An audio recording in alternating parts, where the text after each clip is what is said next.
రాజు కొట్టేసినావు కదరా, నాతో ఇప్పుడు ఉంటావా లేదా చెప్పు. తండేల్ని నేనే వెళ్ళకపోతే ఎలాగే?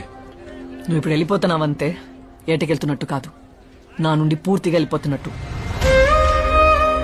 ఏటే ఇలాగా మాట్లాడుతున్నావు? నేను ఇలాగే మాట్లాడతాను. ఏటిప్పుడు వెళ్ళకపోతే నీ పదవి పరువు పొద్దనా?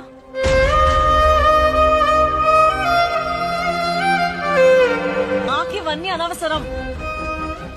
నేనా తండేలా?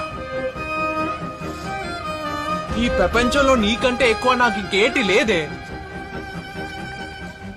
రైలు దిగ్గానే మా అమ్మ దగ్గర కంటే ముందు నీ కాడికే వస్తాను కదే. మరి ఉండిపోవచ్చును కదా, ఉండిపో రాజు ప్లీజ్, నా కోసం.